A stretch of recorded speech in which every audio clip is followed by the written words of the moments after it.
Welcome to episode 26 of the Tired Dad podcast. I'm your host, Nathan Ross, Tired Dad coach. And with me today, we have probably the number one financial advisor. I'm going to say that because it sounds good.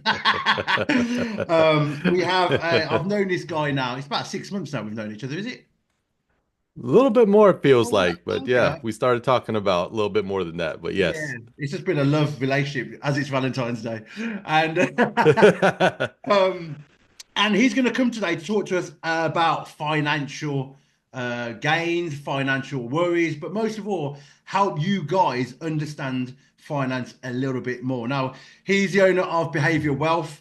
He does this as a job. He coaches people across America mostly, but also across the world in how to get good investments, financial freedom, but most of all, understanding finance. Would you say that's a good overall thing for you, mate?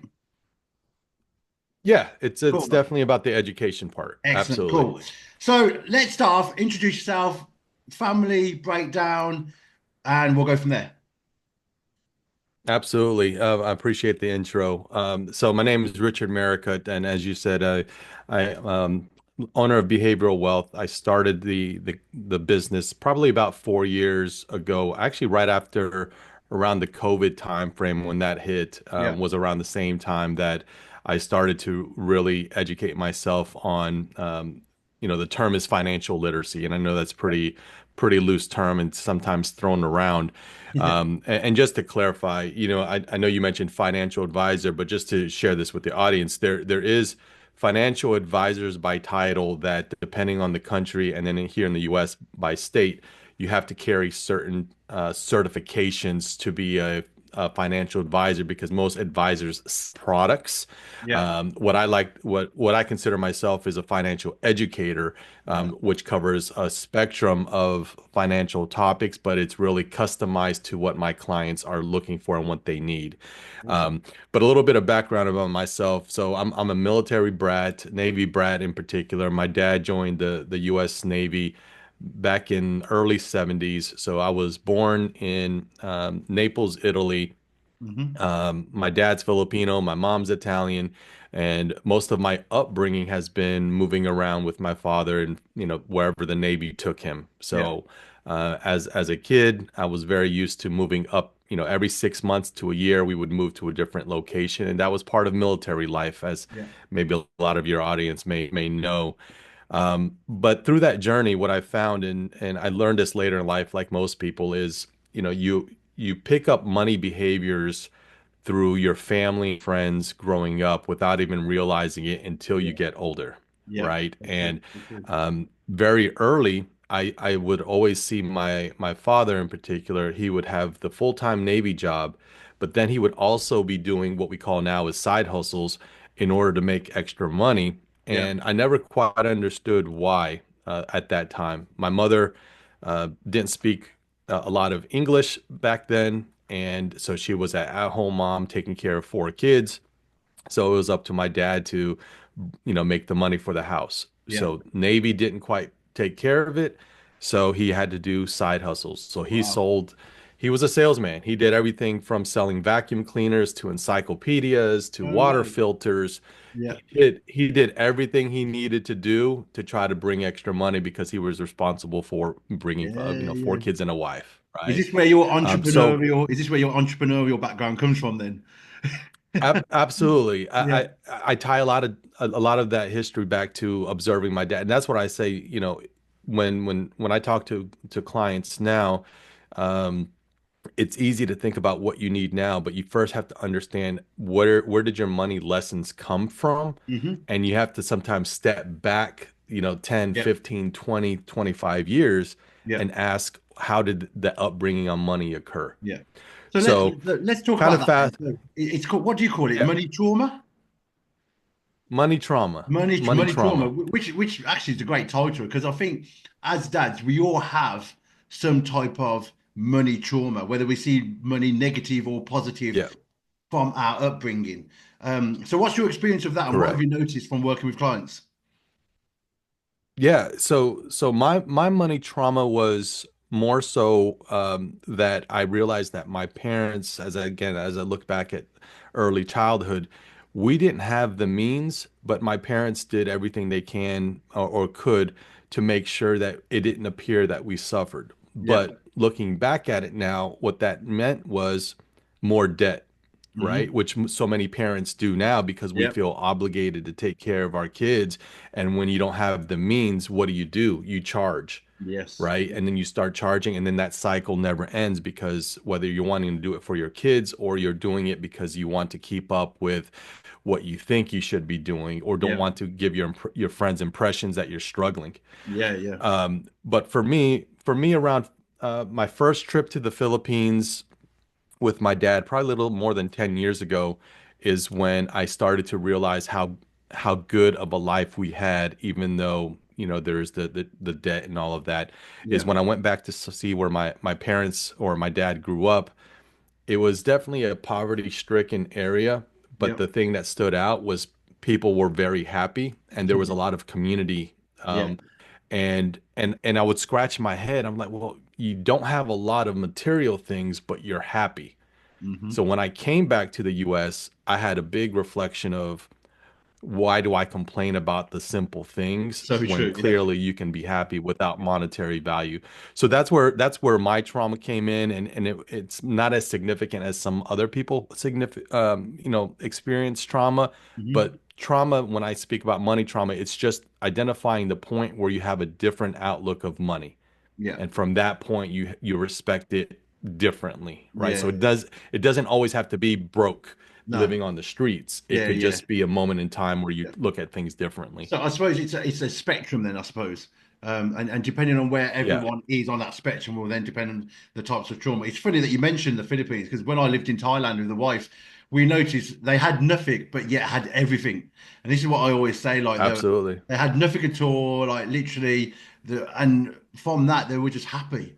And I think sometimes Yeah, society makes us feel we need everything to be happy when most of the time having nothing makes you happy. yeah, Let's talk about yeah. some of the triggers that comes along with money trauma then. What are some of the triggers and the manifestations of trauma? Yeah, well, I think that most of the people that I speak with, what can happen is if you don't identify it or don't recognize it, it starts to come out in emotional spending, Hmm. abnormal spending, um, things that create debt, more of a not realizing the long-term effects of things. Yeah, And so it becomes more of a you continue to dig a hole of financial debt, and then eventually gets to the point where you do not see an out. So yeah, all you do is just give up, right? So you don't think that your life can change, and then as you get older, you just settle. And yeah, then what happens in so many cases, and you probably see this now, is I know in my age group, whenever I see someone on social media, a friend of a friend that passes, one of the first things that people are doing is now asking for money from strangers to help with yeah, burial of their family members because they don't have life insurance, they don't have extra money. yeah, And you're thinking to yourself, how did this happen? Right? Everybody posts pictures about going on vacations, buying lavish things, but then when someone passes away, you can't yeah. afford a burial, It's true. right? Very true. So that's where it starts to um, spew out, and unfortunately, a lot of people don't feel comfortable in talking about money because we Mhm. don't live in a society where it's openly talked about, Yeah, yeah, right? If you yeah, think about it, even most employers tell people not to talk about their salary, yeah, yeah, right? yeah, yeah. Right? It's almost like a hush hush thing. Yeah, of So it course. Yeah, starts not only in the house, but even in your work environment. yeah. So Um, to answer your question, it goes into just creating a cycle of debt yeah. that people feel like they can't get out of. I've never really put together the whole thing of, and you see it more now, the whole GoFundMe page, isn't it? A lot of people do the whole GoFundMe Yeah. page, but then you look back and they've had the best life or the best life ever, thinking of doing this, but then they're Right. asking for money. And I've never really put the two and two together, but it's so, so true. Yeah. And money is a taboo subject, isn't it? It's a taboo subject that no Yes. one likes to talk about, especially dads. They don't want to reach out for help. They don't want to talk about it with their wives because they're meant to be the provider and all that sort of thing. Yep. So, and then again, in workplace, and I suppose if you're not used to doing sales, then again, taboo subject, money doesn't get talked about, does it? Right. And I was listening to another speaker a couple of weeks ago, and what's interesting is that people will more likely talk about and openly talk about their sex life than they will about finances. Wow, wow, it's true. Right? Yeah, yeah. And right, so many other personal things people have no problem going on social media and spewing their thoughts about, but the moment you talk about how are you doing financially, it's like don't dare ask me that, right? Mm. Because it open and going back to the trauma, subconsciously, I think it creates a moment where someone has to own the accountability of why they're in the situation now, and most people don't like to face that, Yeah, yeah, right? So yeah. it's definitely a trauma that I think that sometimes can go beyond just even someone like me helping out. Sometimes it requires, actually getting therapy Mm. to go back in time in order to, heal some of those wounds. Yeah, yeah, yeah. It's not just about learning how to invest, because if Uh, you don't fix the trauma, yeah, you'll never get out of that cycle. It'll continue yeah, to haunt you. yeah. Totally makes sense. I think one of the biggest things as well is that comparison, isn't it? Let's reveal this thing here will show you the best of everyone's life, and everyone's trying to live up to this mentality and this fictional holidays, cars, houses. Dad's like, I can't afford the Range Rover for my wife. I can't afford this for my wife, and all Right. that. And they're trying to live up to this Yeah. mobile phone, social media. And as you know, I'm trying to come away from it as much as possible because comparison is a thief of joy. Um, and I Yeah. think I think what you said is so bang on. Like no one wants. They'd rather talk about their sex life or talk about other sensitive issues rather than talking about money. Do you feel Yeah. that? Do you feel knowing what your how you help people in your behavior wealth business? Do you feel that's getting worse or getting better? I think the exposure to free information is definitely at an all-time high, Hmm. right? You can download podcasts, ebooks, YouTube, and or consulting services like myself Yeah, to help create the accountability, yeah, right? So I think it's better in that sense that it's there. What still needs work is implementing what financial literacy and financial education really means early on. And what I mean by that is in our school systems, especially here in the US, there's no requirement of any exposure to financial yeah, education yeah. by the time you leave high school. Now, there are some states here that have recently passed laws that require some type of financial class to be completed before they graduate high school. But Hmm. if you think about our school system for most of the last, 50 plus years, Yeah, you have, the basic science, English, math, and it's rinse and repeat, yeah, right? Like yeah. I joke with my 9-year-old daughter about this all the time, that some of the homework that she's doing now, I'm like, well, I did this like 30 years I ago, know, and I and some of the know. topics she will never get Waste asked of about time. again. Waste of time. Right? Yeah. So why are we not teaching the kids what to expect in real life? Mhm. And and Yeah, and I think part of that might be a bigger plan designed to keep people from not knowing too much, right? yeah, But yeah, at the end of the day, it's accountability. yeah, Similar to your business with fitness. yeah, I know with your journey with me, it's not yeah, that you're always teaching me something new about yeah, foods or workouts. It's the checking in and yeah, keeping me accountable that yeah. really helps. Yeah, totally. It's an interesting topic, isn't it? Because when we talk about school and curriculum, like you say, it's just a rinse and repeat. That's been the same for how many years now? And I know, as you know, Yeah. we've taken our daughter out of education. We're teaching her at home because the skills they teach you in school isn't what you need for life. And I think Correct. having financial awareness and being educated in financial freedom, learning about investments and all that is the key to having a successful financial journey, isn't it, really?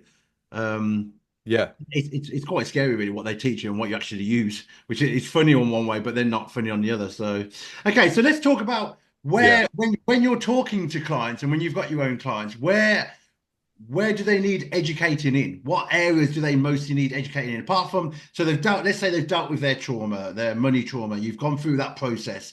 What's the next stage in it, and where do they need educating?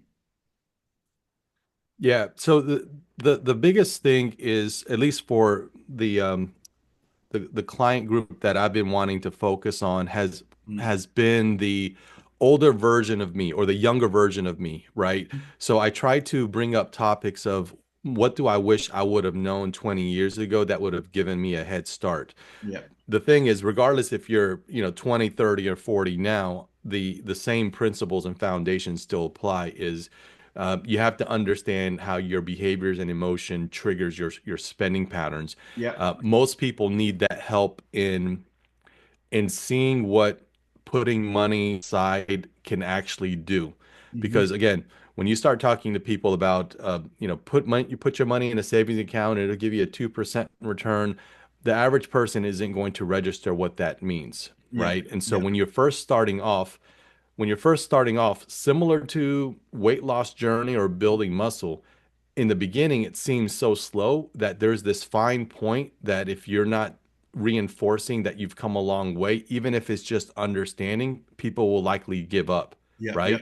Yeah. And it's the same thing with finances. When I talk to somebody about, okay, well, let's take a look at your budget spending for the last few months. Where is your money going? Because one of the number one excuses that I get is I don't feel like I have enough money to invest, Yeah. right? I'm barely getting by, right? Yeah. Yeah. But that same person, if we were to go back and look at their 3 months of spending habits, you will see that at a minimum, there's probably about 10% of wasted money, whether it's going out to the club, whether it's going out to eat several times a week. Yeah. There's ways to capture some money. Now, it may be 10% for some, it may be 40% for others.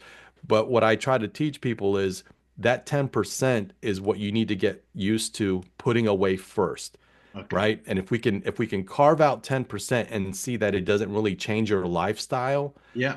and you start seeing that money grow, Yeah. then that's when that hook comes in and people say, okay, well, if if I made that much money with only 10%, what Yeah. if I add another 5% Yeah. next month? And Mm. then it becomes the almost the addiction to Yeah. seeing your money grow. And that's where people will now change their behaviors without my help, right? It's like And you're so, gamifying it really, aren't you? Because yeah, I suppose when you got 10%, you get excited, so you go, I'm going to do 5% more. yeah, And you start gamifying it really, right. um, which is probably the Yeah. enjoyable part of it.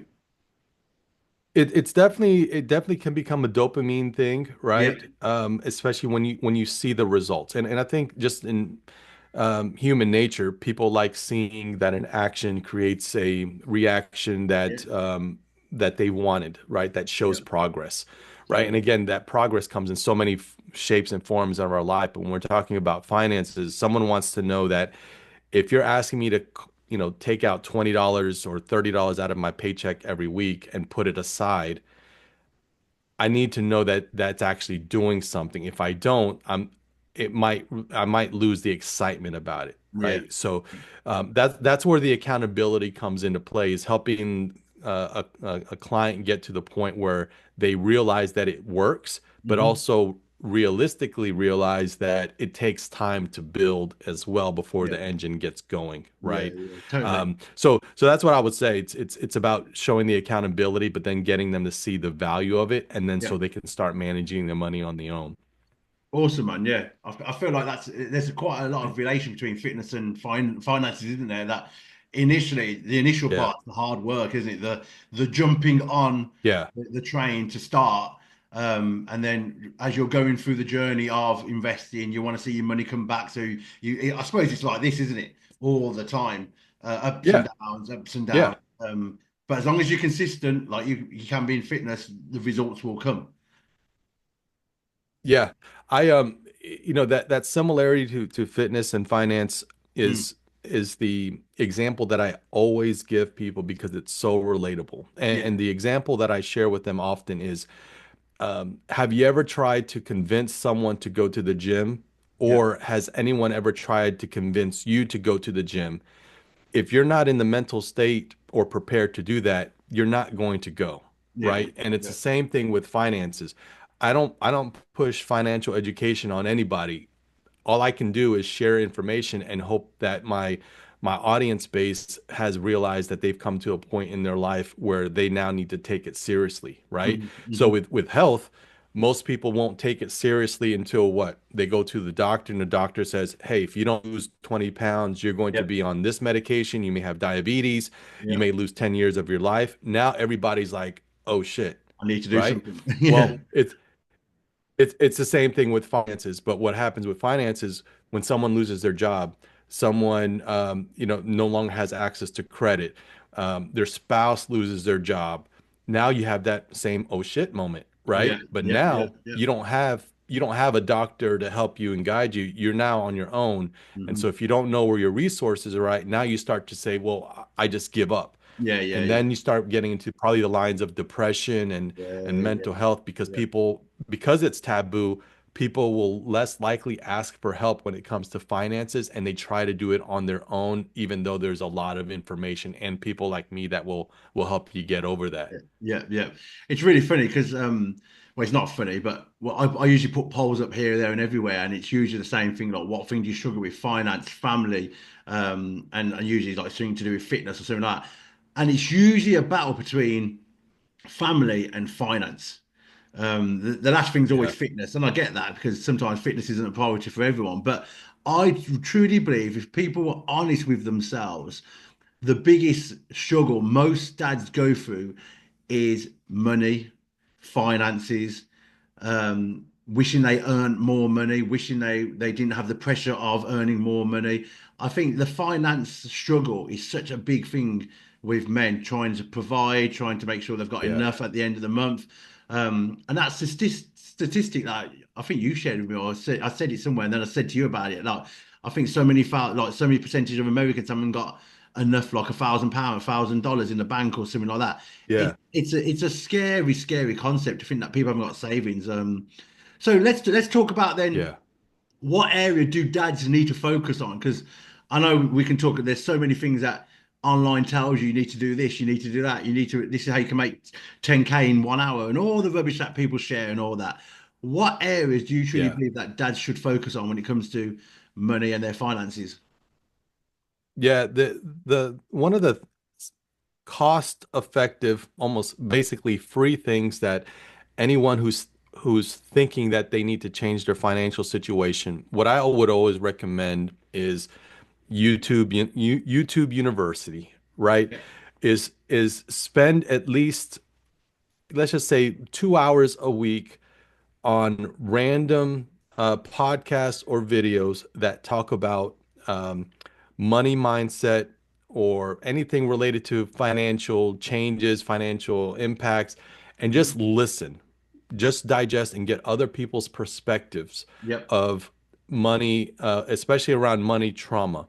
Yep. Because the more you start hearing professionals out there, and some of these are actually, doctors by trade, when they start speaking examples of why you look at money and finances the way you do now, I think people will start to realize that this isn't about just um, side hustles. This Mm. is about I need to change my mindset to take this seriously, Yep. and that's the key. And that's the same thing that happened for me, and I'll share that story in a second. But the thing is, if you spend at least 2 hours a week dedicating to just listening to podcasts about finances, you will start to look at the world completely different on how much money is actually out there Yep. and some quick hit things that you can do to help build the momentum that you need in order to stay on track, Yep. which is similar to, again, going back to you, when you offer people advice and guidance and people start following your channel or listening to your podcast,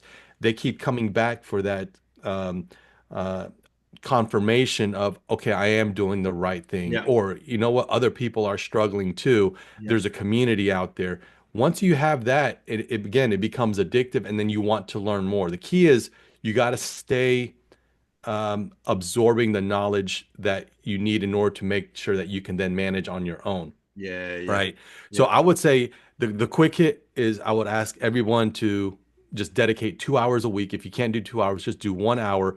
Yeah. Follow someone that has online that has a big following and just pick a few topics Yeah. that you can just listen or watch. Yeah. And then I would probably guarantee and bet some money that if you did that consistently for just 30 days straight, you will have a different outlook of money, which will then default into now you looking at your own lifestyle and saying, okay, where do I need to make changes? And then more importantly, is it now time for me to actually ask for help, Mm, mm.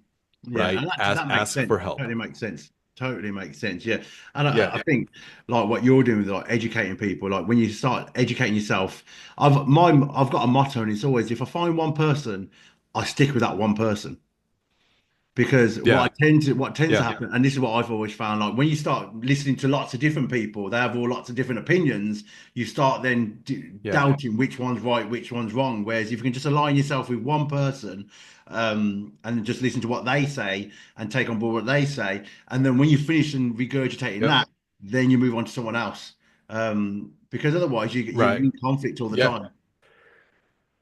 Yeah. And here's the thing that with finances in particular, there can be multiple ways to still get to the same result, Hmm. right? And people will often talk about their own personal journey, and sometimes that personal journey may be good for certain people, but may not be good for you. So I do agree with you that if you're just starting from scratch, pick someone that definitely has uh, credentials online, right? That they've been around for a while. And then from that, you start to build your knowledge so that when you listen to other people, you Yeah, can say, okay, well, I understand what this person is saying, but there's also truth to this. But yeah, then you apply to what's applicable to you, yeah, right? yeah, Um, it was kind of the same thing that happened to me. So more than it's probably been about 15 years ago. I was in the banking industry, and we had a financial advisor company come and do a presentation, and that was my first exposure to financial services. And at that time, I was in my, my 20s, mid 20s. Um, Telling someone in their 20s to put away, 20% of their paycheck is a yeah. hard thing to do. I imagine, yeah. But but but I did it, and what I started to find out was although it was painful, meaning every 2 weeks I would see a deduction of like 20-25% going to my financial advisor to be invested. What happened after I got over the few weeks of seeing that money go away that I couldn't spend, I actually started to see the benefit of my investment portfolio growing. Hmm. And then when I would have quarterly check-ins with my advisor, I was now seeing the progress. I was like, wow, if I didn't do this with my money, I probably would have spent that at the Yeah, bar, in my yeah, 20s. I would have had nothing to show for it. So yeah. although it was painful that I couldn't spend it at that time, I started to change my behaviors of being accepting the fact that I'm putting money away for the future. But Hmm. then what really got me going was the fact that every 3 months where I would look at my portfolio, I would actually now start seeing growth because of the money that I put in. And then it triggered and said, okay, now I see. So then it becomes, I need to feed that more, Yeah, right? So now instead of going to the bar, I'm putting that money into my investment account yeah, yeah, because of I can see a return there.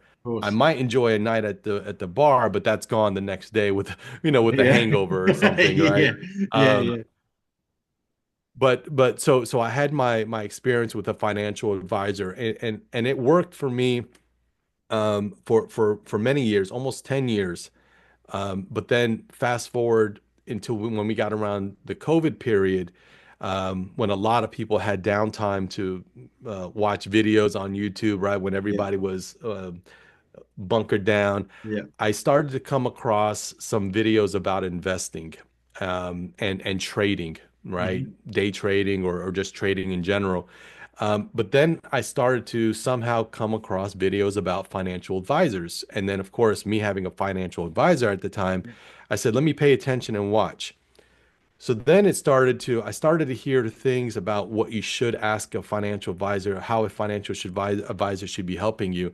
Then I had an aha moment that I don't remember these topics coming up with my financial advisor. Yeah. So I prepared a list of questions that I would go back to my financial advisor and ask. And long story short, I realized that over the last 10 plus years, I really wasn't moving my investments around where it could have actually made more money. Ah, okay. So So not saying that that was a bad thing because when you're talking about retirement, you don't really change your investments every week or anything Yeah, like yeah, that, yeah, right? Excuse me. So it also depends on your risk tolerance, how old you are, et cetera. But what I realized was that over the last 10 years, nothing has changed. And so mhm, what I ended up doing was meeting another financial advisor. And I said, take a look at my profile or my portfolio. Tell me how you would have managed this. yeah, And he did that. He did that for free. And then hmm, he came back and said, you know, this was good. This was good. These here, I would have definitely made changes at least 3 years ago because you would have gotten a better return if you yeah, would have moved this. And so by him explaining it to me, I realized I need to educate myself more as a yeah, yeah, consumer so yeah. I can ask the right questions, Questions. Yeah, yeah, yeah. Makes sense, mate. right? Yeah, It's not about just paying someone and going on for the ride and just trusting. You have to know the fundamentals of how it yeah. works so that you can implement checks and balances Yes, yeah. Of in your money. It's course, right yeah. because it's I know. your money that you're Exactly. trusting someone to manage. Yeah, yeah, yeah. Um, so I ended up eventually moving to a different advisor that I still have today. And so what I've learned from that experience is going back to the whole video thing, you start with the foundation, but at some point you grow Yeah, and your lifestyle grows, and at that time you may need somebody else. yeah, And yeah. that's okay. And that's a natural progression, isn't it? Then that's a natural progression from Yeah. YouTube University, then getting information, maybe Yep. trying it yourself, realizing, okay, I'll Yep. probably need someone with a bit more specialized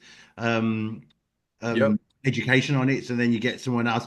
I think one of the, and I know from me, well, this is what I happened to me, happened to me in the past, and I think a lot of people are scared of using financial advisors because there's a lot of bogus stories, isn't there? That financial advisor took all my money. I know my mother-in-law had a financial advisor, and she was lucky, but a lot of some of them can be very much they've taken all my money and I don't know where they are and they've like they said they've lost it all and all this sort of scare tactics Yeah. and stories that come out. And as you know, social services only ever shows you the worst of things and the best of things. um what makes what do you need to look for when you look for a good financial advisor? Yeah, that's a great question. And first, I'll say that there's a lot of free resources online on, you know, top 10 or top 20 questions you should ask a financial advisor before you sign up with them, right? So definitely a lot of free material out there now more than ever. Um, what I would say, what it comes down to, even with, you know, people that decide to work with me, is that we have to be relatable, and ultimately, I have to tell you something that you feel will fit what you want, Hmm. right? So, for example, if someone wants me to manage their retirement account, I will tell them right away that's not me. I don't have the license to manage someone's money. I Okay. can teach you how to look at your I can teach you how to look at your retirement accounts and look for things that will indicate whether or not it's getting a good return or not. Yeah, But as an educator versus advisor, I can't manage your money. So that's me being very upfront yeah, with someone saying I can't do that, but we can yeah. talk about it. Um, but what also comes to me, the main thing is a relationship, Mm. right? And again, using the relationship that you and I have, Hmm. there's thousands of people online, as you know, that will tell you how to do a workout and tell you how to eat. Yeah, And as you know, one of the reasons why I left my previous fitness coach is because I didn't feel that relationship was there, yeah, the check-ins, the accountability.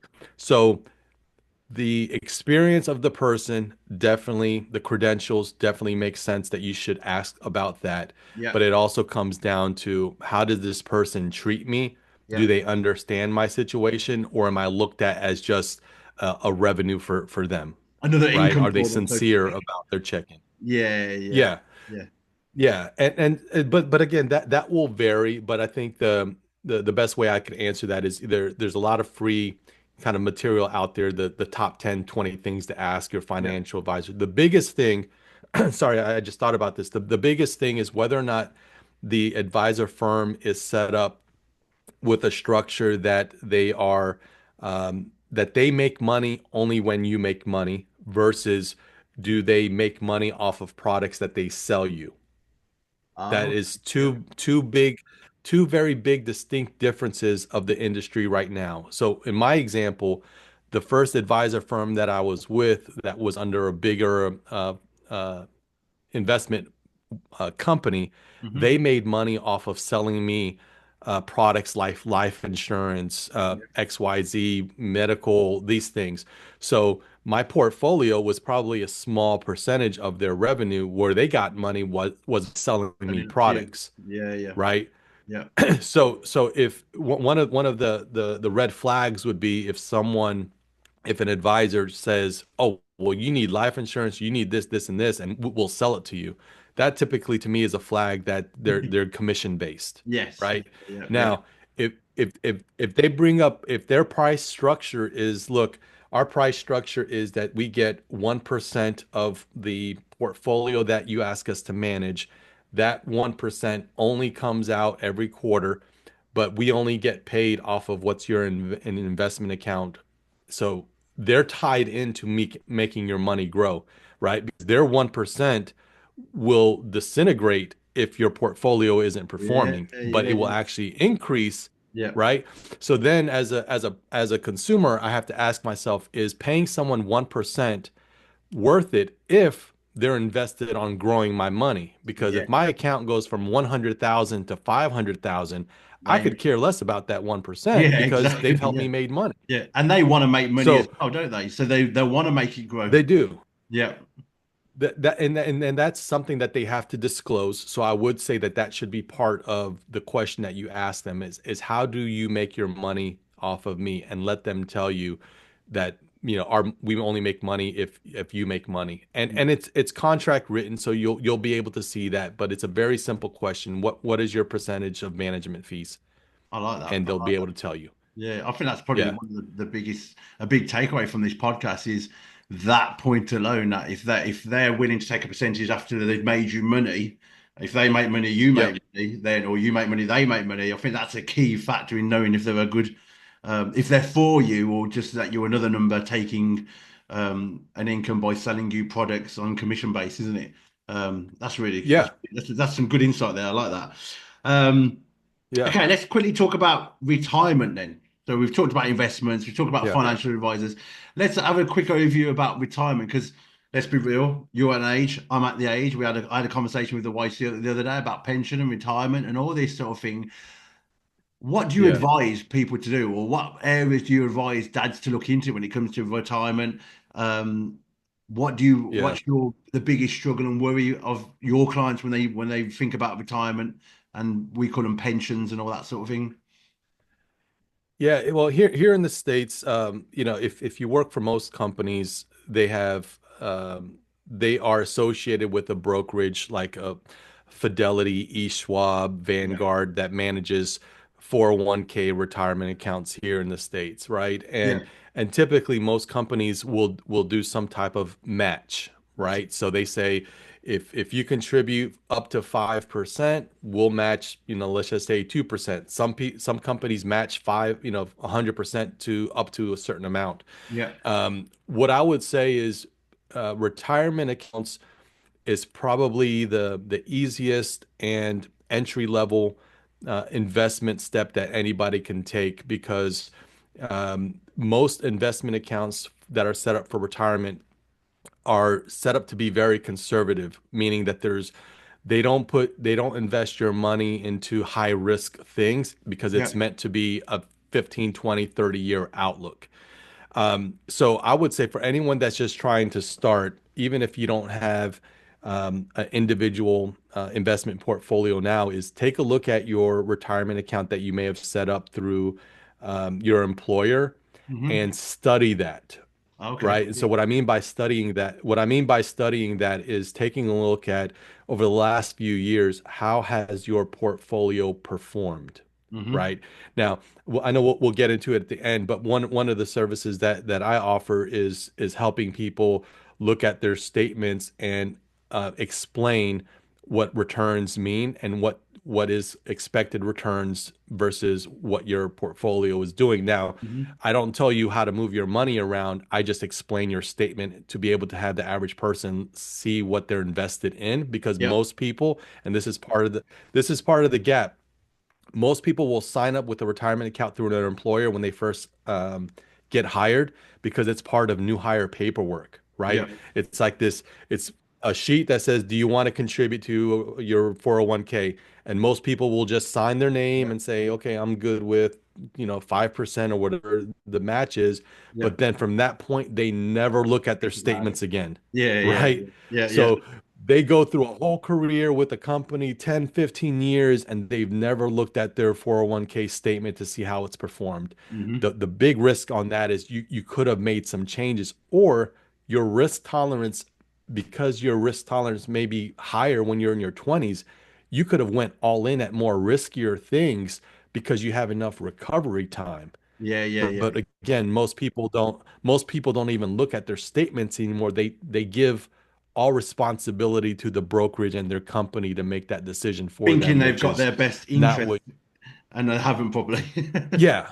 Yeah. Yeah, well, and again, most retirement accounts are set to be very conservative, but the problem with that is if it's conservative for the next 20 years, you've probably missed out on opportunities to get more from the market. Yeah. Yeah. And and Yeah. and then once that time has passed, you can't get that back. Yeah.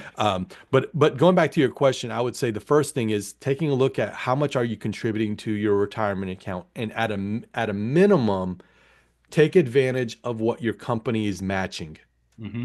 right? Take advantage of that. If you invest $100 per paycheck and your company is saying we match 100% and they give you 100, that's the most fastest way to accelerate contributions, because it's almost like having your spouse give you the same amount towards your retirement account. Yeah. Yeah. Every company does have a different percentage of match, but most companies will match it up to a certain point. Yeah. So what I would always suggest is, if you can afford to max out what they match, do that and see what that does to your lifestyle in living. Yeah. Yeah. Then you can decide if you want to go more than that, you can. Yeah. Wow. It's mad, isn't it? Because you are right. Like, especially in England, we just say we're going to pay a pension. You pay it. You don't think about it. You leave it. And I like you. Yeah. You job hop from job maybe from one area after 10 years to another job, and then you take that pension there. Then you just literally go around, but you don't actually think about what your return is on it. You don't think about what the company's matching you with. It's just one of those exercises that you just leave it and think about it. And I suppose when you hit 70 or whatever the retirement age is now, and then go, oh, I've got this. And I'm sure Yeah. it could be probably a lot better than it could be if you took time, used your service or as a person to help you and really take it apart and go, this is what you're getting, this is the return you're getting, this is how we can make it better. Yeah. And I suppose it doesn't take a lot of time either. No, no. And again, because retirement accounts, you can't technically withdraw from Yeah. until you reach retirement. It's not about using that money for your lifestyle, but you do want to know that you take advantage as our world changes. You Yeah. want to make sure your money is invested in companies that are growing Yeah. and that you're getting the return based on your risk tolerance. Or else, to your point, 30 years down the line, you look at it and then someone looks at the portfolio and says, you just missed out on like 40% gains, Yeah. Yeah. And when you're 70 and now you're looking at, how do I live off of that? Yeah. You're going to Yeah. be upset that, why didn't I Exactly. do anything before? Why didn't I? Yeah. Right? Why didn't I get the Uh, knowledge? So yeah. And that's why, today, like when people tell me that, investing is risky and they don't have money to invest, but then I'll ask the follow-up question of, well, do you have a 401k through your employer? They'll say yes. They don't associate that as investing, but it's the same thing, same thing. Yeah. Yeah. right? Yeah. So it's still investing. It's just you're having someone else do it. But the second level of investing would be, once you get out of the retirement account, going back to your question about retirement, 401k, sometimes depending on your income, you will only be able to contribute a certain amount. So if you happen to be in a good position where you still have extra money after you've reached the yearly contribution limits, you then have to say, okay, where else can I park my money? Yeah. So there are other things, individual retirement accounts, IRA accounts, in addition to 401ks. that are more, recent in the last 20, 30 years. They weren't Hmm. around like, in the 50s and the 60s and things like that. But Yeah. there are other tax deductible, pre-tax, post-tax things that you can park your money in that are investments. Whether or not you want to put them in retirement accounts that you can't touch until you're older versus if you want to start an individual company portfolio account, you can still set up investment accounts that are non-retirement accounts, which Yeah. means that Yeah. you can take advantage of buying and selling stocks today and making money today and not having the early withdrawal penalty that you would get with a retirement account. But for most of my audience, they're not quite there that they have all of this extra income where they're essentially gambling in a sense, right? Yeah. Because Yeah. you're taking short-term risk, educated risk. So it's not just like going to the casino or anything like that. But most of my client bases are still trying to figure out proper spending. They're still trying to work on behaviors and the money trauma. Hmm. It's not so much of the people that have a bunch of extra money that they want to Yeah. try Yeah. more riskier things. Yeah. Yeah. It Yeah. is truly about an investment, emergency fund, Yeah. savings as the core thing. Awesome, man. It's I really feel that I love the way when we started this conversation, you went, I don't advise, I educate. And I think that's one of the most important things that people need to realize when they come to someone like yourself, that you're here to Yeah. educate people, not advise them on what to do with their money, but to educate them so then they can make a good decision with their money. And I think that's Right. really Right. important to know about. So how do people get to work with you specifically at Behaviour Wealth? Yeah. Because and I'll tell you why I think people should work with you, not just because I know you and you're one of my clients and things like in the fitness industry, but I remember you said to me, if I lost, we were having a conversation about stuff, and you were like, if I lost my job, I can last without work for a year. And I was like, that man's good at Yeah. investing his money. Do you know what I mean? Yeah. He's got good Yeah. investments. He's good with his money. That's the Yeah. sort of guy that I'd want to help move my finances if I was going to need a financial advisor or a Yeah. financial educator. So how do people get to know you and get to work with your Yeah. services?